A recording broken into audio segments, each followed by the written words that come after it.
Saya berjalan di sisi pulau yang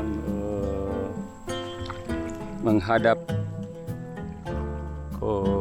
atau dekat dengan pulau terbesar di sini, Pulau Batoa.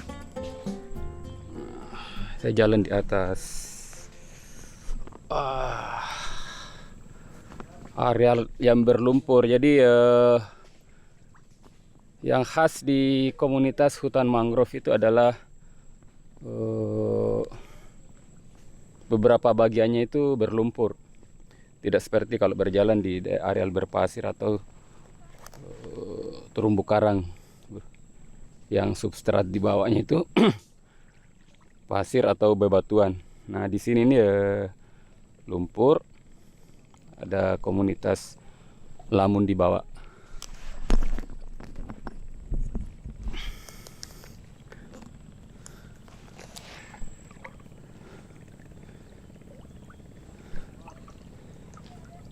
Sekarang kedalaman sebatas dada.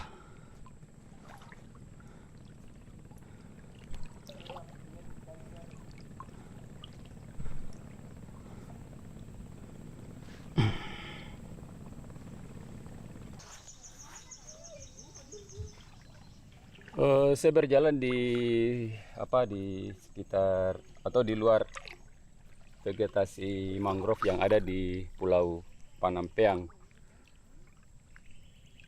Nah, di materi survival di pulau kecil ini kami meminta teman-teman peserta untuk melakukan observasi di pulau tempat mereka berada. Ini penting karena salah satu hal mendasar kalau kita terdampar di sebuah tempat itu kita harus melakukan observasi, mengetahui dengan baik lingkungan tempat kita berada. Seperti di pulau kecil, ya diusahakan setiap hari kalau misalnya bisa melakukan fisik bagus, keliling, bisa mencari sumber daya makanan. Seperti ini kan, buah rhizopora ini bisa dikonsumsi, tapi tidak langsung harus diolah, dikukus terlebih dahulu karena dia mengandung karbohidrat yang cukup tinggi, termasuk buah bruguera. Dan yang penting juga jangan sampai di tempat kita terdampar itu ya ternyata di sisi pulau yang berpenghuni atau ada orang di situ. Nah, sebuah keberuntungan tempat kita terdampar ternyata ada penduduknya. Makanya penting melakukan observasi. Jadi jangan hanya berdiam di satu tempat. Tapi ketika melakukan observasi itu ya kita harus menentukan base atau tempat utama kita, karena kalau tempat yang kita observasi itu ternyata tidak bagus, ya kita bisa kembali ke titik yang kita tempati sebelumnya.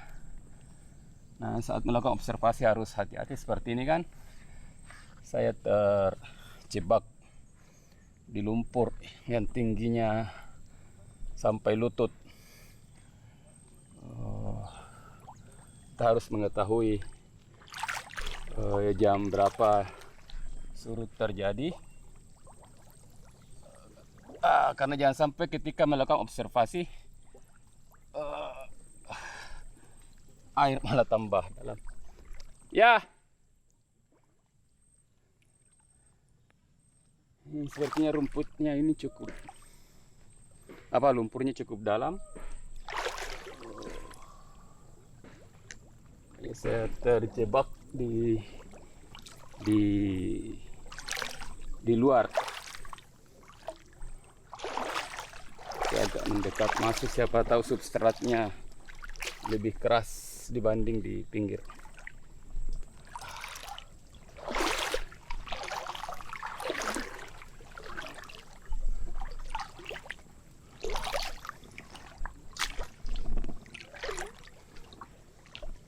Ini ketinggian air sampai dada. Ini di depan saya ada benda menarik. Ini ada yang terapung. Sepertinya itu bangkai penyu. Bangkai penyu sudah membengkak, terapung dan dikerubuti lalat. Jadi ini penyunya lumayan, kurang lebih 50 cm panjang karapasnya. Itu dia. Bangkai penyu di Pulau Panampeang.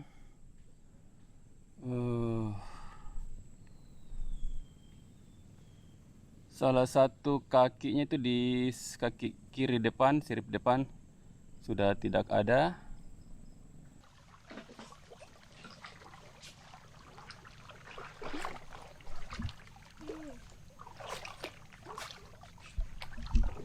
Dapat penyu. Kira-kira sudah berapa hari ini kondisinya? Kau lihat ini kurang 1 minggu ini, mungkin 3 hari 4 hari. Akibat apa ini? Saya tidak tahu, yang jelas satu anunya ini terpotong, sirip depan kirinya, bagian kiri. Penyu jenis apa ini? Lihat dulu.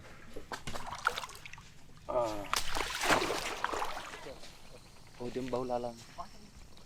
Oh, bukan sisik ini, anu apa? Hijau. Yang hijau. Bau. Tadi tidak bau.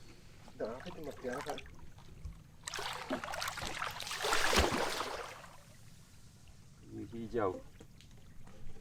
Jadi pulau ini memang oleh penduduk sekitar ini dikenal sebagai tempat penyu bertelur. Nah, 2000 berapa Ruah dulu itu 2011 ya? 11. Pernah dokumentasi di Panyampa, nelayan dari Sulawesi Selatan yang berburu penyu di sini Dari Selayar. dari Selayar, ada puluhan ya, pokoknya banyak sekali itu dulu penyu yang rata-rata berukuran seperti ini. Itu sisiknya diambil untuk dibuat ini gelang.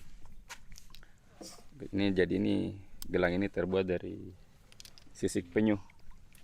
Ini sengaja saya pakai untuk mudah investigasi tentang perdagangan sisik penyu di beberapa tempat di